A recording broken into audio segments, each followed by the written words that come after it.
मुझे जो भी प्रोजेक्ट दिया जाता, मैं अब एमबीए को स्टूडेंट्स को ट्रेन करने का प्रोजेक्ट दिया गया, मार्केटिंग के थे और सब भी अलग अलग डोमेन्स के थे और मैंने उनको लेकर बहुत सक्सेसफुल सुबह से शाम तक प्रोग्राम कराया, ट्रेनिंग हुई उनकी सब तरीके से, सेल्स की, मार्केटिंग की, एचआर की।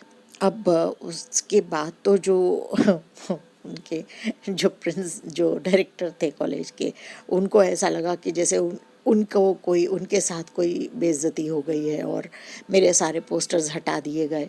इसी तरीके से एक जगह और हमने मनी कलेक्शन के लिए, डोनेशन के लिए कैंप लगाया, तो जो मुझे नहीं पता था कि किसी को दिया गया है ये काम डोनेशन का, एक ही कोई काम कर सकता है, हम बच्चे इकट्ठे करा और हमें बुलाकर प्रिंसिपल के ऑफिस में डांट दिया गया, डायरेक्टर्स ऑफिस में।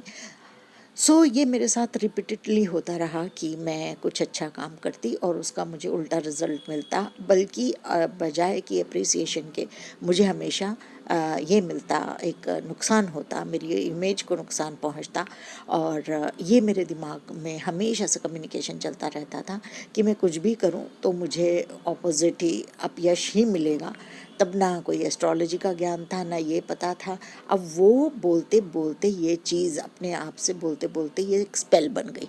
तो हमें इस चीज़ को समझना है कि हम कुछ भी अगर बोलेंगे तो वो स्पेल बार बार रिपीट करेंगे तो वो स्पेल बन जाता है।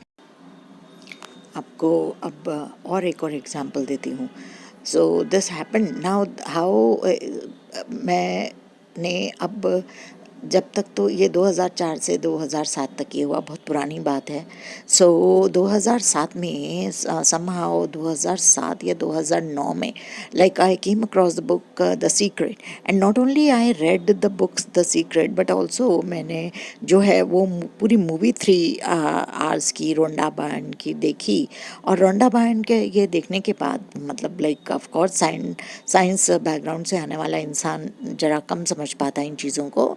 और मैंने ये समझा कि whatever the situation is और whatever is happening you can always stop it with your subconscious mind, and that is why maybe that I am subconscious brain reframing coach। इतना सब खुद को पर प्रैक्टिस करते करते 30,000 से ज़्यादा मेंटीज़ की लाइफ चेंज करके ऑल ओवर द वर्ल्ड आज मैं आपको ये सिखाने में को सक्षम हूँ कि आप अपना लाइफ चेंज कर सकते हैं, अपने सिंपली अपने अपने थॉट्स को